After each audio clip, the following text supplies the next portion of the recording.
ಒಳಗಂತೂ ಬರ್ಲಿಲ್ಲ. ಪ್ರಸಾದ ತಗೊಳ್ಳಿ. ಆ ದೇವ್ರಿಗೆ ಹೂ ಇಟ್ಟಿಲ್ಲ ಅಂದ್ಮೇಲೆ ಅಲ್ಲಿ ಮಲ್ಲ ಇಲ್ಲ. ಆ ಜಾಗದಲ್ಲಿ ನನ್ಗೇನ್ ಕೆಲ್ಸ?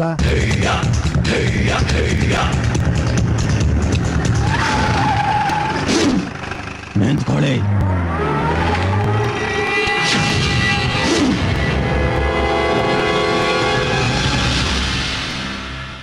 ಇದು ನನ್ನ ಕುತ್ತಿಗೆಗೆ ಹೆಂಗ್ ಬಂತು? ಇದು ನನ್ನ ಕುತ್ತಿಗೆಗೆ ಹೆಂಗ್ ಬಂತು? ನಾನೇ ಹಣ ಕಟ್ಟಿದ್ದು. ಶಿವನ್ ಕುತ್ತಿಗೆಯಲ್ಲಿ ಸರ್ಪನೆ ಮಲ್ಗಕ್ಕೆ ಎದುರುತ್ತೆ. ನೀನ್ ಕೈ ಹಾಕಿದ್ಯಾ? ನಿನ್ನ ಮನೇಲಿ ಅನ್ನ ತಿಂದೆ ಅನ್ನೋ ಒಂದೇ ಕಾರಣಕ್ಕೆ ನೀನ್ ಸುಮ್ಮನೆ ಬಿಡ್ತಾ ಇದ್ದೀನಿ. ಮತ್ತೆಂದು ಇಂಥ ತಪ್ಪು ಮಾಡಬೇಡ. ಶಿವ, ಗಂಡು ಸತ್ತವಳು ಮನೇಲಿ ಊಟ ಮಾಡ್ತೀಯಾ? ತಪ್ಪು ಮಾಡ್ದೆ ಶಿವ. ನಿಮಗ್ ತಪ್ಪು ಅಂತಿದ್ದನ್ನ ಶಿವ ಯಾವತ್ತೂ ಮಾಡಿಲ್ಲ.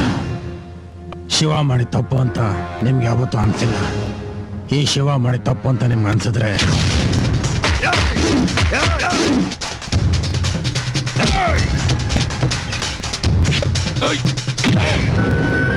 ವಿಧಿವೆ ಮನೇಲಿ ಅನ್ನ ತಿನ್ನುವಂತ ದರಿದ್ರ ನಿನಗೇನೋ ಬಂತು?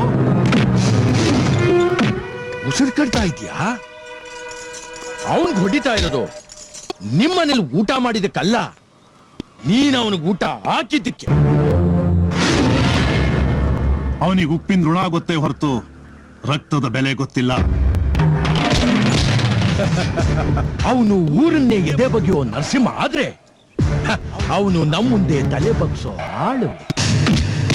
ಅವನು ಹೊಡೆದ್ರೆ ನೋವಾಗುತ್ತೆ, ಆದ್ರೆ ಅವನು ಕೂಗಲ್ಲ.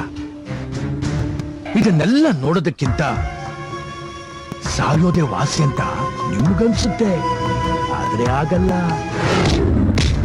ಅವನ ಮೈಯಿಂದ ರಕ್ತ ಸುರಿಬೇಕು. ಅದನ್ನ ನೋಡಿ ಅಳೋಕ್ಕೂ ನಿಮಗಾಗಬಾರ್ದು. ನಿಮಗೆ ಸಂಕಟ, ಆದ್ರೆ ನಮಗೆ ಸಂತೋಷ.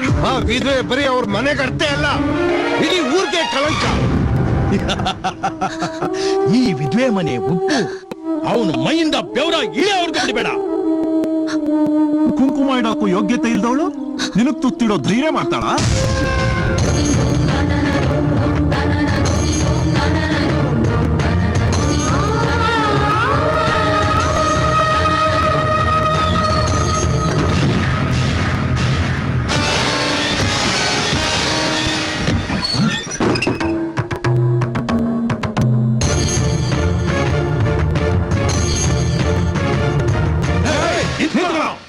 ವಿಧವೆ ಈಗ ಅವಳು ವಿಧವೆನಾ?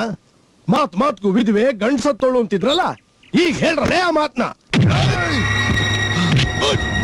ಬಾಯಿ ಮಣ್ಣಾಕ ಹಲ್ಕ ಕೆಲಸ ಮಾಡಿ ದೊಡ್ಡ ಮನುಷ್ಯನ ತರ ಎದೆತ್ಕೊಂಡು ನಿಂತ್ಕೊಳ್ತ. ದಿಕ್ಕಿಲ್ದೇ ಇರೋಳಿಗೆ ಜೀವನ ಕೊಟ್ಟೆ, ಅದು ಹಲ್ಕ ಕೆಲ್ಸನಾ?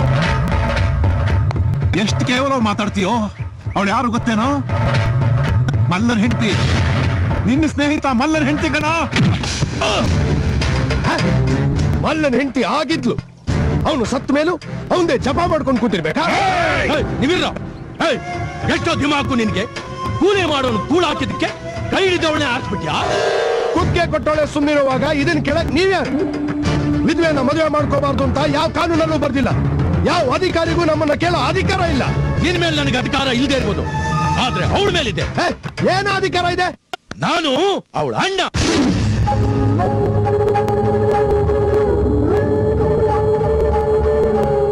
ಕೋಪದಲ್ಲಿ ಏನೇನೋ ಹೇಳ್ಬೇಡ ಶಿವ. ಅವನು ಏನಾದ್ರೂ ಮಾಡ್ಕೊಂಡು ಹಾಳ ಹೋಗ್ಲಿ ಬಿಡು. ಅಷ್ಟೇ, ನಿಮ್ ಕೈಲಾಗದಷ್ಟೇ. ನೀವು ಕೈಲಾಗ್ದೋರು ಅನ್ನೋದು ಇಡೀ ಊರಿಗೆ ಗೊತ್ತಾಗ್ಲಿ. ನಡೀರೋ ಮನೆಗೆ. ನೋಡ್ದ ನಾವು ಸುಮ್ಮನೆ ಇದ್ರೆ ಮೀಸೆ ಮೇಲೆ ಕೈ ಹಾಕ್ತಾನೆ. ಭೂಮಿ ಎಲ್ಲಾದ್ರೂ ಪರವಾಗಿಲ್ಲ, ಈ ಮದ್ವೆಗೆ ನಾನು ಒಪ್ಪಲ್ಲ. ಅವಳು ಒಪ್ಪಿದ್ದು ಆಯ್ತು, ಮದುವೆ ಆಗಿದ್ದು ಆಯ್ತು. ನಿಮ್ಮ ಒಪ್ಪಿಗೆ ನನಗೆ ಬೇಕಾಗಿಲ್ಲ. ನಾವಿದಕ್ಕೆ ತಾಳ ಹಾಕಕ್ಕಾಗಲ್ಲ. ಯಾಕಾಗಲ್ಲ? ಇವಳು ವಿಧವೆ, ಈಗ ಅವಳು ಮುತ್ತ ಇದೆ. ತಾಳಿ ಕಟ್ಟಿದ ತಕ್ಷಣನೇ ಮಲ್ಲ ಸತ್ತಿದ್ದು ಸುಳ್ಳಾಗಲ್ಲ. ಕುಂಕುಮ ಅಳಿಸಿದ ತಕ್ಷಣನೇ ಅವಳು ಇನ್ನೊಂದು ಮದುವೆ ಆಗಬಾರ್ದು ಅಂತಿಲ್ಲ. ಇಷ್ಟು ದೊಡ್ಡ ಮಗನ ಇಟ್ಕೊಂಡು ಇನ್ನೊಂದು ಮದುವೆ ಹಂಗೂ ಆಗ್ತಾಳೆ? ಯಾವನ ಮಗ? ಇಲ್ಲೇ ಇಲ್ವೇನೋ?